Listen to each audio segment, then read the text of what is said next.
5 खूंखार आतंकी ढेर हो गए। लश्कर का मुदस्सर उर्फ अब्बू जुंदाल ढेर हो गया। मसूद अजहर का जीजा मारा गया। ये बड़ी खबर इस वक्त 7 मई की जो इंडियन स्ट्राइक हुई थी उससे जुड़ी हुई बड़ी खबर आ रही है। काउंटर स्ट्राइक में 5 खूंखार आतंकी ढेर किए गए। लश्कर का मुदस्सर उर्फ अब्बू जुंदाल ढेर हो गया। दूसरी तरफ मसूद अजहर का जीजा जमील मारा गया। मसूद अजहर का दूसरा जीजा भी सलीम इसमें ढेर हो गया। हाफिज का करीबी खालिद उर्फ अबू अक्षा ढेर कर दिया गया। जैश कमांडर का बेटा हसन खान भी मारा गया। बड़ी खबर जो स्ट्राइक हुई 7 मई को, उसमें क्या क्या हुआ, उसमें कौन कौन से आतंकी मारे गए, 5 खूंखार आतंकियों के ढेर होने की ये बड़ी खबर है। ये बड़ी खबर इसलिए है क्योंकि मकसद ही है कि पाक के आतंकी जो हैं या आतंकिस्तान के जो आतंकी हैं उनको ढेर करना था। ये देखिए, ये 5 ऐसे नाम हैं जिनको ढेर कर दिया गया। तो पाकिस्तान में कैसे जब स्ट्राइक की गई, इस दौरान पाकिस्तान में 7 मई की इंडियन स्ट्राइक के दौरान कौन कौन मारा गया, कौन कौन मारा गया, उसके बारे में आपको बता दूं कि देखिए, लश्कर का मुदस्सर उर्फ अब्बू जुंदाल ढेर हो गया। मसूद अजहर का जीजा मोहम्मद जमील मारा गया। साथ ही साथ मसूद अजहर का दूसरा जीजा मोहम्मद सलीम भी ढेर हो गया। इसके अलावा हाफिज का करीबी खालिद उर्फ अबू अक्षा ढेर हो गया। साथ ही साथ जैश कमांडर का बेटा हसन खान भी इस स्ट्राइक में मारा गया। बड़ी जानकारी 7 मई की इंडियन स्ट्राइक को लेकर, जिसमें 5 खूंखार आतंकी ढेर हुए। लश्कर का मुदस्सर उर्फ अब्बू जुंदाल ढेर किया गया। मसूद अजहर का जीजा जमील, पहला जीजा, दूसरा जीजा भी मारा गया। मसूद अजहर का सलीम, इसके साथ ही साथ हाफिज का करीबी खालिद उर्फ अबू अक्षा ढेर कर दिया गया। जैश कमांडर का बेटा हसन खान भी मार गिराया गया। सर, ये बड़ी कामयाबी। जो सरगना का जो मुख्यालय है बहावलपुर मुरुक्की के अलावा जो सियालकोट में था, इसके अलावा मुजफ्फराबाद और दूसरी जगहों में जो लॉन्चिंग पैड थे जिसको हमने तबाह किया था, उसी में ये 7 बड़े आतंकी को मार गिराया गया था। और ये अपने आप में आप जो सोचिए कि जिनको जो गार्ड ऑफ ऑनर दिया गया, मुदस्सर जो कि जो लश्कर का एक बड़ा खूंखार वो था, वहां का प्रभारी था, जो मरकज था वहां का इंचार्ज था, उसके जनाजे में गार्ड ऑफ ऑनर दिया गया सेना की तरफ से। और सेना प्रमुख और पंजाब की जो मुख्यमंत्री है उनकी तरफ से श्रद्धांजलि देने के लिए उनके लिए पुष्प भेजा गया था, फूल भेजे गए थे। आप समझ सकते हैं, ये बताता है कि इन आतंकियों की अहमियत पाकिस्तानी सेना और वहां की सरकार के लिए कितनी बड़ी होती है, कितनी जिम्मेदारी है उनके लिए कि उनके मरने के पर जनाजे को कंधा देने के लिए भी पाक सेना मौजूद थे। पाक सेना के प्रमुख ने उनको श्रद्धांजलि देने के लिए चले गए। ये तो आप उनके लिए फूल भेज दिया। हालात ऐसे हैं कि पूरी दुनिया की नजर है पाकिस्तान पर, इसलिए पाकिस्तान के हुक्मरान या सेना के जो अधिकारी हैं वो जनाजे में शामिल नहीं हुए होंगे। नहीं तो भाई, वहां पर ढोल और बाजा बजाने का काम भी इन्हीं लोगों का होता है, वहां पर फूल पहुंचाने का काम भी इन्हीं लोगों का होता है, मिट्टी खोदने का काम भी इन्हीं लोगों का होता है।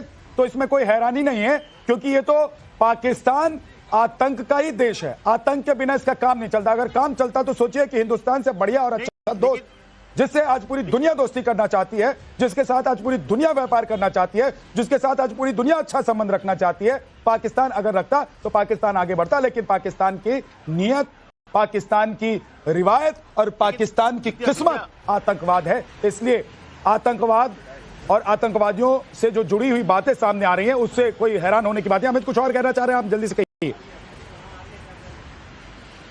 नहीं, मैं ये कह रहा हूं कि जो बात आप कह रहे हैं कि निश्चित तौर पर पूरी दुनिया जानती है कि कैसे पाकिस्तान आतंकियों का पनाहगाह ही नहीं है, बल्कि वहां पर आतंकी पैदा होते हैं। लेकिन ऐसे वक्त पर भी जब पूरी दुनिया देख रही हो और तब भी अपने आप को अलग करने की बजाय सेना के लोग वहां पहुंच रहे हैं, उनके जनाजे में शामिल हो रहे हैं, ये बताता है कि पाकिस्तान उस बेशर्मी तक पहुंच गया है जहां दुनिया के किसी भी चीज का उसको फर्क नहीं पड़ता है। और उनका जुड़ाव क्योंकि वो खुद बनाते हैं, खुद ऐसे लोगों को पैदा करते हैं। और आप सोचिए, जैश लश्कर के जो बड़े कमांडर्स थे उनको मारा गया है। और क्योंकि उन लोगों ने कभी कल्पना नहीं की होगी कि पाकिस्तान के भीतर घुसकर बहावलपुर में, मुरुक्की में, ऐसी जगहों पर जो कि मुख्यालय है जमात उद दवा का, जैश का, वहां पर स्ट्राइक हो सकता है। तो मुझे लगता है ये एक बहुत बड़ा संदेश है कि आतंकवाद और आतंकियों के कोई भी सरगना हो या आतंकी हो, जो ये कहते थे कि 72 हूर हो होगी। अब उनके सामने नरेंद्र मोदी अभी खड़ा है, सबको 72 अब रोडों कोई के और पास नहीं मिल पहुंचाया सकता। जा रहा है। बिल्कुल सही आप कह रहे हैं अमित।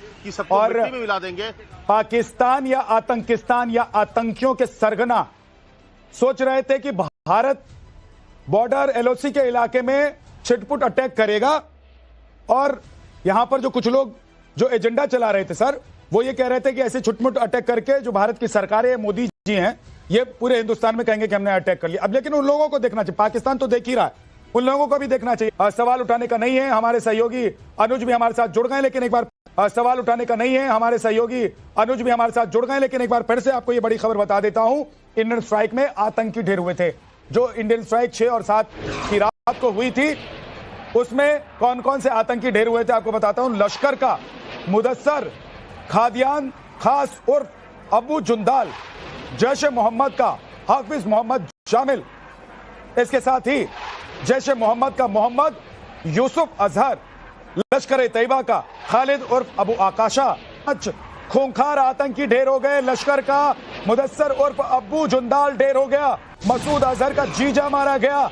ये बड़ी खबर इस वक्त 7 मई की जो इंडियन स्ट्राइक हुई थी उससे जुड़ी हुई बड़ी खबर आ रही है। काउंटर स्ट्राइक में 5 खूंखार आतंकी ढेर किए गए। लश्कर का मुदस्सर उर्फ अबू जुंदाल ढेर हो गया। दूसरी तरफ मसूद अजहर का जीजा जमील मारा गया। मसूद अजहर का दूसरा जीजा भी सलीम इसमें ढेर हो गया। हाफिज का करीबी खालिद उर्फ अबू अक्षा ढेर कर दिया गया। जैश कमांडर का बेटा हसन खान भी मारा गया। बड़ी खबर जो स्ट्राइक हुई 7 मई को, उसमें क्या क्या हुआ, उसमें कौन कौन से आतंकी मारे गए, 5 खूंखार आतंकियों के ढेर होने की ये बड़ी खबर है।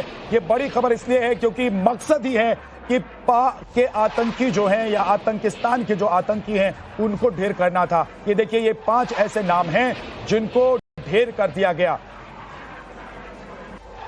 तो पाकिस्तान में कैसे जब स्ट्राइक की गई, इस दौरान पाकिस्तान में 7 मई की इंडियन स्ट्राइक के दौरान कौन कौन मारा गया, कौन कौन मारा गया, उसके बारे में आपको बता दूं कि देखिए, लश्कर का मुदस्सर उर्फ अब्बू जुंदाल ढेर हो गया।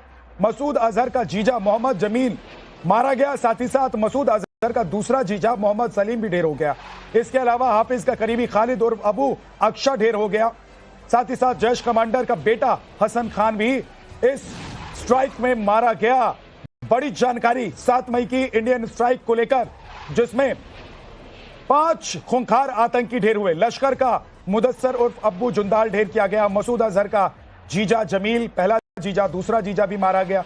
मसूद अजहर का सलीम, इसके साथ ही साथ हाफिज का करीबी खालिद उर्फ अबू अक्षा ढेर कर ये कि जिनको जो गार्ड ऑफ ऑनर दिया गया, मुदस्सर जो कि जो लश्कर का एक बड़ा खूंखार वो था, वहां का प्रभारी था, जो मरकज था वहां का इंचार्ज था, उसके जनाजे में गार्ड ऑफ ऑनर दिया गया सेना की तरफ से। और सेना प्रमुख और पंजाब की जो मुख्यमंत्री है उनकी तरफ से श्रद्धांजलि देने के लिए उनके लिए पुष्प भेजा गया था, फूल भेजे गए थे।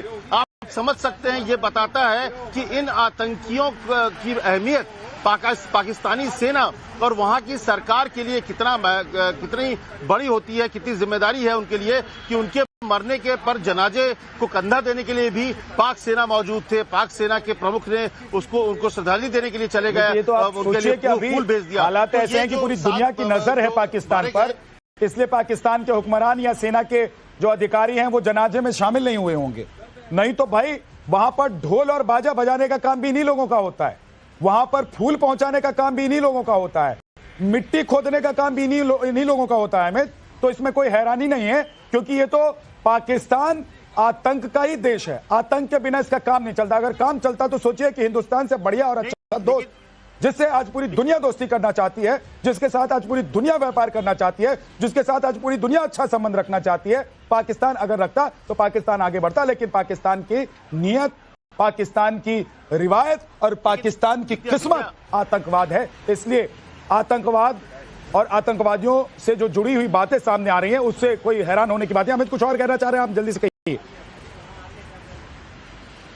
नहीं, मैं ये कह रहा हूं कि जो बात आप कह रहे हैं कि निश्चित तौर पर पूरी दुनिया जानती है कि कैसे पाकिस्तान आतंकियों का पनाहगार ही नहीं है, बल्कि वहां पर आतंकी पैदा होते हैं, लेकिन ऐसे वक्त पर भी जब पूरी दुनिया देख रही हो और तब भी अपने आप को अलग करने की बजाय सेना के लोग वहां पहुंच रहे हैं, उनके जनाजे में शामिल हो रहे हैं, ये बताता है कि पाकिस्तान उस बेशर्मी तक पहुंच गया है जहां दुनिया के किसी भी चीज का उसको फर्क नहीं पड़ता है। और उनका जुड़ाव क्योंकि वो खुद बनाते हैं, खुद ऐसे लोगों को पैदा करते हैं। और आप सोचिए, जैश लश्कर के जो बड़े कमांडर्स थे उनको मारा गया है, और क्योंकि उन लोगों ने कभी कल्पना नहीं की होगी कि पाकिस्तान के भीतर घुसकर बहावलपुर में, मुरक्के में, ऐसी जगहों पर जो कि मुख्यालय है जमात उद दवा का, जैश का, वहां पर स्ट्राइक हो सकता है। तो मुझे लगता है ये एक बहुत बड़ा संदेश है कि आतंकवाद और आतंकियों के कोई भी सरगना हो या आतंकी हो, और जो ये कहते थे कि 72 हूर होगी, अब उनके सामने नरेंद्र मोदी खड़ा है। सबको 72 अब कोई और नहीं मिल सकता। पहुंचाया जा रहा है। बिल्कुल सही आप कह रहे हैं